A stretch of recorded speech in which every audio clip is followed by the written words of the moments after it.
주시는 이런 자원을 가지고 일을 해야 돼요. 하나님이 주시는 아이디어를 가지고 일을 해야 됩니다. 하나님이 만나게 하는 그런 사람들을 통해서 일을 해야 하는 것입니다. 하나님께서는 이런 것뿐만 아니라 우리에게 의의 옷을 다 입혀주셨어요. 너 의인이다. 네가 그렇게 살더라도 너는 의인이야. 우리에게 영생을 주셨어요. 영원히 살 수 있는 생명들. 이 땅의 삶 속에서 우리가 승리할 수 있도록 하나님께서는 우리에게 의의 옷을 입혀주시고 그런 성령의 충만한 은혜를 날마다 공급해 주시는 것이죠. 그래서 우리는 예수 그리스도 안에서 새로운 피조물이 되었습니다. 새 창조가 있는 거예요. 이 마음 가운데 새로운 하나님의 성품들이 우리 안에 자라나기 시작했습니다. 그 자라난 성품을 가지고 이 땅에 살면서 이 하나님 나라의 잔치에 참여하는 자들, 그런 복된 자들이 되었던 것입니다. 그래서 여러분, 우리가 이 땅 가운데 잔치를 할 뿐만 아니라 하늘나라에서는 정말 천국잔치, 하나 예수님과 혼인잔치가 벌어질 때 그 잔치에 참여하는 자들은 다 복대에 도달하고 성경은 말하고 있는 것입니다. 계시록 19장 읽어봅시다. 시작. 천사가 내게 말하기를 기록하라. 어린 양 혼인잔치에 청함을 받은 자들은 복이 있도다. 할렐루야. 우리 교회도 이제 정말 이런 잔치가 벌어지면 얼마나 좋을까요? 요즘 우리가 계속 기도하죠. 새로운 가족들을 보내주십시오. 오늘도 두 분이 새로 오셨습니다. 너무 감사하죠. 너무 감사하죠. 그래서 우리 교회가 이런 잔치가 정말 벌어지면 얼마나 기쁘고 감사할까요? 그런데 오늘 본문에 보니까 하나님께서는 이 잔치에 많은 사람들을 불러올 거라고 말씀하고 있습니다. 다시 한번 보세요. 29절 보세요. 29절 같이 한번 읽어보세요. 다시 한번 시작. 사람들이 동서남북으로부터 와서 하나님 나라 잔치에 참여하리. 여기 동서남북이라는 것은 구원이 유대인만 받는 것이 아니라 이방인 땅을 넘어서 전 세계를 포함하는 것이에요. 전 세계. 전 세계 동서남북에서 많은 사람들이 와서 이 하나님 나라의 잔치에 참여하겠다고 말씀합니다. 예수님의 제자가 몇 명이죠? 12명이잖아요. 그 제자들에게 예수님이 말씀했잖아요. 너희들이 나의 증인이 될 것이다. 이 복음, 사람들을 회개케 하는 이 복음이 예루살렘과 모든 족속에게 전파될 것이다. 그리고 예수님이 승천하기 전에 제자들에게 또 약속의 말씀을 하십니다. 성령이 너에게 임하면 너희가 권능을 받고 예루살렘과 유대와 사마리아와 온 땅에 이르러 내 증인이 될 거라고 말씀했어요. 그때 예수님의 제자들은 12명, 많아봤자 500명, 얼마 되지 않았어요. 근데 여러분, 요한계시록에 가면은 이 예수님의 천국잔치에 참여하는 자들이 셀 수도 없다라고 기록하고 있습니다. 셀 수 없는 사람들이 와서 이 천국에서 이 하나님과 어린 양 예수 그리스도를 찬양하며 경배하며 이 잔치에 참여한다라고 성경은 기록하고 있습니다. 한번 거기 보세요. 누가복음 24장 40절. 또 그의 이름으로 같이 읽읍시다. 시작.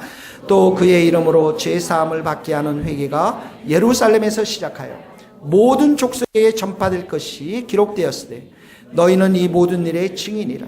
오직 성령이 너희에게 임하시면 너희가 권능을 받고 예루살렘과 온 유대와 사마리아 땅 끝까지 이르러 내 증인이 되라. 자, 저기 보면 동그라미 한번 쳐보세요. 예루살렘 나오죠. 모든 족속 전파가 나오죠. 증인이 나옵니다. 사도행전에는 예루살렘서부터 땅 끝까지 나오죠. 증인이 나옵니다. 그러니까 증인들을 통해서 이 천국잔치를 계속 전파하는데 요한계시록을 한번 읽어봅시다. 4장 9절. 2일 후에 시작. 2일 후에 내가 보니 각 나라와 족속과 백성과 방언에서 아무도 능히 셀 수 없는 큰 무리가 나와 흰옷을 입고 손에 종려 가지를 들고 보좌 앞과 어린 양 앞에 서서 큰 소리로 외쳐 이르되 구원하심이 보좌에 앉으신 우리 하나님과 어린 양에게 이르. 자, 9절에 보면 각 나라, 족속, 백성, 방언, 여러 나라 말, 아무도 능히 셀 수 없는 큰 무리가 나와 흰옷을 입었다. 이 잔치에 참여한 거룩한 흰옷, 예수님의 의의 옷을 입고 이들이 나와서 어떻게 합니까? 구원하심이 보좌에 앉으신 우리 하나님과 어린 양께 있도다 하면서 찬양과 경배를 드리는 것입니다. 그러므로 여러분, 지금은 이렇게 구원의 문에 들어가도록, 이 하나님 나라의 잔치에 참여하도록 사람들을 초청하는 시기이고, 예수님이 다시 오시는 날은 어떻게 합니까? 이 문이 내려지는 날이에요. 그러니까 예수님이 다시 오실 때는 이 땅 가운데 심판주로 오시는 것입니다. 지금은 어느 때입니까?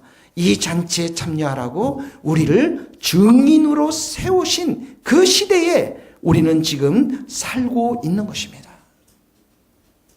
그러면 여러분들에게 제가 질문해 볼게요. 잔치에 여러분 혼자 지금까지 오셨습니까? 아니면 잔치에 누구를 데려왔습니까? 굉장히 여러분 장례식 갔다 오신 분들처럼 다시 한번 물어보겠습니다. 질문이 굉장히 어렵죠, 여러분. 이 큰 잔치를 하나님께서 불러 차렸어요.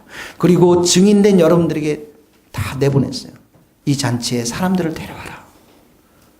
사람들에게 이 잔치가 소망이고 정말 기쁨이고. 근데 이 잔치에 우리가 얼마나 많은 사람들을 데리고 오느냐 말하는 거예요. 예수님께서 비유로 이렇게 말씀하십니다. 제자들에게. 천국은 큰 잔치가 열려진 곳인데 너희들 사람들에게 가서 그 잔치에 사람들을 초청해라 했더니 어떤 사람은 나 못 갑니다. 지금 나 밭을 샀어요. 밭에 일해야 됩니다. 어떤 사람은 소 5결이, 소 10마리를 샀는데 그 소가 일 잘하는지 테스트 해봐야 됩니다.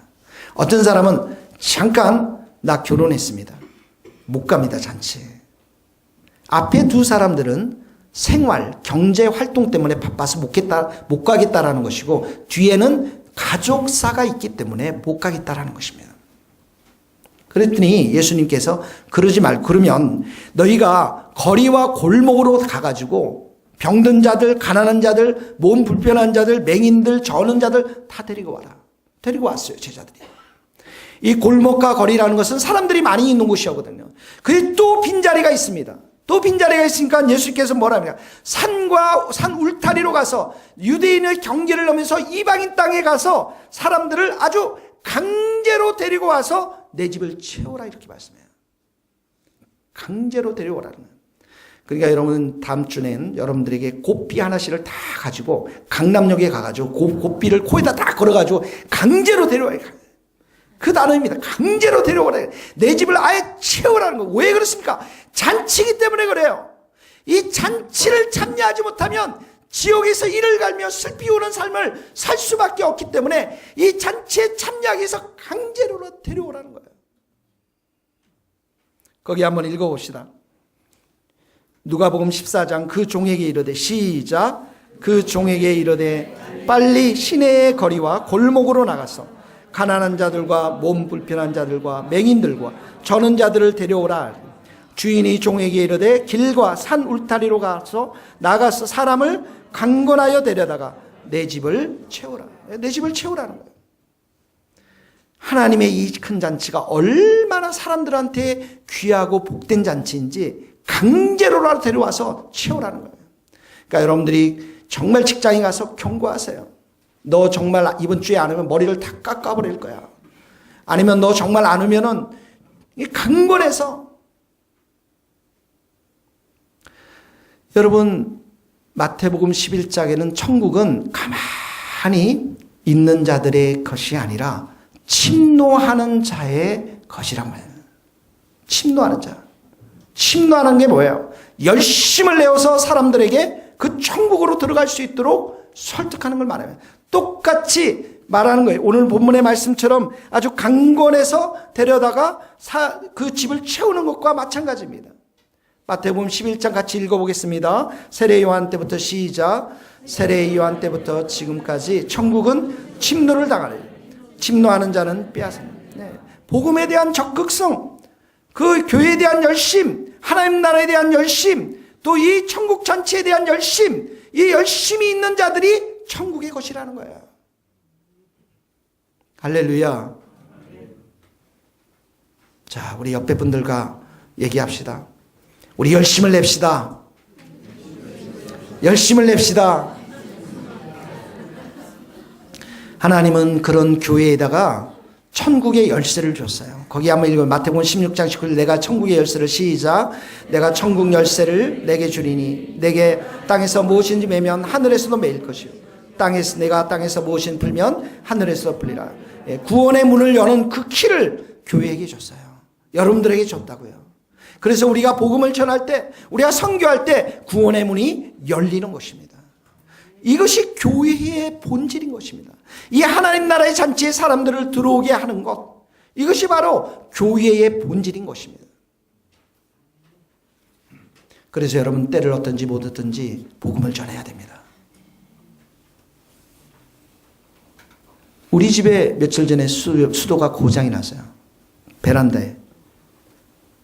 우리 공주님은 그걸 만질 수가 없으니까 갑자기 막 전화가 와가지고 뛰어가서 보니까 온 동네 수도에 물이 다 터져버렸어요. 그래서 겨우 막았는데 마침 주인 아저씨가 멀리 출타 중이어서 그 아들이 내려왔습니다. 아들을 1년 만에 처음 만났어요. 그래서 속으로 이제 제가 만나는 사람들에게 예수를 전해야 되겠다. 제가 결심을 했거든요. 교회 나가십니까? 그랬더니 교회를 예전에 나갔다가 안 다니는 거예요. 여기 옆에 있는 큰 교회에 3년 동안 교회 대학부를 나갔는데 교회 싸움이 일고 나서 더 이상 안 나간다는 거예요. 그래서 우리 교회에 바베큐 파티가 할 테니까 올 수 있겠습니까? 했더니 오겠다는 거예요. 잔치입니다, 여러분. 웃지 마세요, 여러분. 잔치를 벌려준다야 안 될까? 잔치를. 여러분, 우리나라가 100년 전에 한 젊은 선교사가 부부가 충남 공주에서 선교를 시작합니다. 근데 아들을 낳게 되었는데 우리나라가 일제로부터 광복하기를 원해서 이름을 우광복이라고 했죠. 광복. 그리고 두 딸을 낳았습니다. 근데 그 남편이 1906년도에 장티푸스에 걸려서 우리나라에서 죽게 됩니다. 공주에서 묻히게 되었어요. 그래서 이제 출제 과부가 돼서 그 사모님이 미국으로 돌아갔다가 2년 후에 다시 한국으로 돌아와서 공주에서 47년 동안 교회 사역을 하면서 가장 큰 교회를 일궈냅니다. 그 선교사님의 두 딸도 다 풍토병에 걸려서 죽게 되었는데 이 우광복 선교사님의 아들이 초등학교, 중학교를 나오고 대학을 미국으로 건너가게 됩니다. 그리고 나서 한국으로 다시 돌아오게 됐는데 그 당시 우리나라는 식민지 통치에서 해방이 되어서 미국의 하치 장군이 와서 군정을 실시했던 그런 시기였습니다. 그러니까 이 하치 장군이 미국 사람이 영어를 못하니까 영어와 한국말을 잘하는 사람을 찾다 보니까 우광복 씨에게 간 거예요. 그리고 우광복 씨가 하치 장군의 참모가 되어서 한국 정부를 수립하는 데 도움을 줍니다. 그랬더니 이 하치 장군이 어느 날 이 우광복 씨 선교사님 아들에게 이렇게 하면 내가 한국 상황을 잘 모르니까 당신이 한국을 이끌어갈 인재 50명을 좀 추천해 주십시오. 이 우광복 씨가 그걸 가져와서 선교사인 어머님께 말씀을 합니다. 상의를 해서 50명을 추천받았는데 48명이 기독교인이었습니다. 그리고 이 48명, 50명이 한국 정부를 수립하게 됩니다. 48명이 기독교인입니다. 그 당시 문교부 장관, 초대 문교부 장관이 기독교인이 되어서 미신타파에 앞장섭니다. 국방부 장관이 기독교인이 되어서 군대 안에 군목제도를 만듭니다. 이 재헌국회, 처음 열리는 그 국회 거의 모든 사람들이 기독교인이었습니다. 그래서 국회가 처음 열 때 속기록 자료에 보면 첫 장을 열면 뭐가 나오는지 아십니까? 기도가 나옵니다. 1948년 5월 30일 이승만 대통령이 이윤영 의원에게, 목사에게, 의원에게 기도로 국회를 열 것을 주문합니다. 그래서 기도로 국회를 엽니다. 우주와 만물을 창조하시고 민족을 돌아보시고 오늘 이렇게 독립을 주신 주님께 감사합니다. 일제의 폭력을 굽어 살펴주셔서 이렇게 역사적 환희와 해방을 주신 것 하나님께 감사합니다. 이제 앞으로 남북이 하나가 되어서 이 고통과 수치를 신원하여 주셔서 이 동포가 하나 될 수 있도록 주님 통일을 주옵소서라고 기도합니다. 그때 기독교인이 5%도 되지 않았어요. 여러분, 이 선교사님 사모님이 추천해 준 그 50명이 각계각층에 들어가서 영향을 미치고 10년 만에 이 남한 땅에 기독교인이 500만이 됩니다. 그리고 그 후유 20년 만에 1000만 성도가 되었던 것입니다. 여러분, 우리는 민족 때문에 지금 많은 눈물을 흘리고 있습니다. 그러나 여러분, 하나님이 우리를 버리지 않을 줄 믿습니다.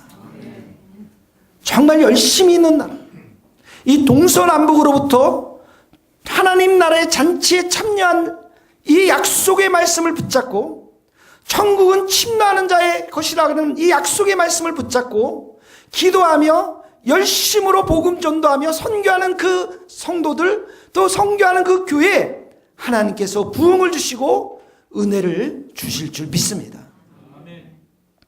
사랑하는 성도 여러분, 하나님이 우리와 함께 하시면 우리가 교회가 새롭게 변화될 수 있고 이 민족도 새롭게 변화될 수 있는 줄 믿습니다.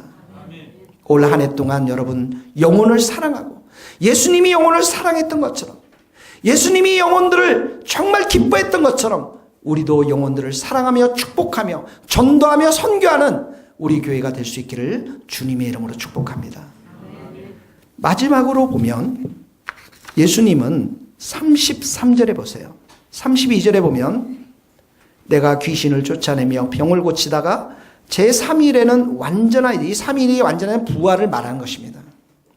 예수님이 구원사역을 부활하심으로 인해서 완성하시겠다는 말씀입니다. 33절에 보면 그러나 오늘과 내일과 모레는 내가 갈 길을 가야 해. 십자가의 길 내가 가겠다라는 거. 왜 그렇습니까? 우리를 구원하기 위해서, 우리를 하나님 나라 잔치에 참여하기 위해서 예수님이 그 길을 가시겠다라는 거예요. 그러면서 35절 다 같이 읽겠습니다. 시작. 보라, 너희 집이 황폐하여 버림받으리라.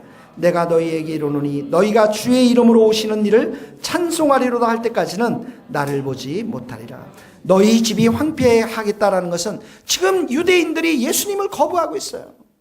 그러니까 그 예루살렘, 그 집이 심판을 받겠다라는 거예요. 예수님이 사역이 AD 30년경에 하셨으니까 AD 70년경에 로마가 예루살렘을 침공해서 예루살렘 땅을 초토화시켜버리거든요. 심판을 하십니다. 그 심판일 수도 있고 이제 종말의 때 사람들을 심판할 수 있는 그 심판일 수 있지만, 여기 보면 35절에 보면 너희가 주의 이름으로 오시는 일을 찬송하리라. 이 너희는 누구를 말하면 유대인들을 말합니다. 이스라엘 백성들을 말해요. 이 복음이 땅끝까지 전파되어지고 이방인들까지, 이방인 구원의 숫자가 충만히 임하면 그 복음이 마지막으로 들어가는 데가 어디입니까? 이스라엘입니다. 이스라엘 백성들이 하나님 앞으로 돌아오면서 예수님이 이 땅에 오시는 거예요. 여러분, 이스라엘이 언제 해방됐습니까? 언제 나라가 세워졌습니까? 다시 1948년 43년인가요? 48년인가요? 2000년 동안 거의 온 세상에 흩어져 있다가 그 땅이 회복되면서 지금 이스라엘 백성들이 하나님 앞으로 돌아오기 시작합니다. 하나님의 약속의 말씀이 성취될 날이 얼마 남지 않았어요. 주님의 재림의 날이 얼마 남지 않았어요. 우리는 왜 여기에 모였습니까? 왜 예수님은 우리 이 세계를 이곳에 세우셨습니까? 양쪽에 큰 산맥과도 같은 대형 교회가 있는데 우리는 왜 이 교회를 세웠을까요? 영혼을 사랑하고 전도하고 선교하기 위해서. 그리고 우리가 24시간 365일 이 교회를 기도의 집으로 세워서 하나님의 영이 우리들 가운데 충만히 임해서 12사도를 통해서 초대교회 성도들 120명이 모여있는 그 다락방에 불을 받았던 그 성도들이 변화되어서 그 예루살렘 땅을 새롭게 했던 것처럼 하나님 우리를 통해서 이 민족을 새롭게 하며 온 땅에 복음을 전하기 위해서 우리를 이곳에 불러주신 줄 믿습니다. 같이 우리 찬송을 부르겠습니다. 온 세상 위하여, 우리가 마지막 찬송인데 함께 이 찬송을 부르면서 기도하는 시간을 갖도록 하겠습니다.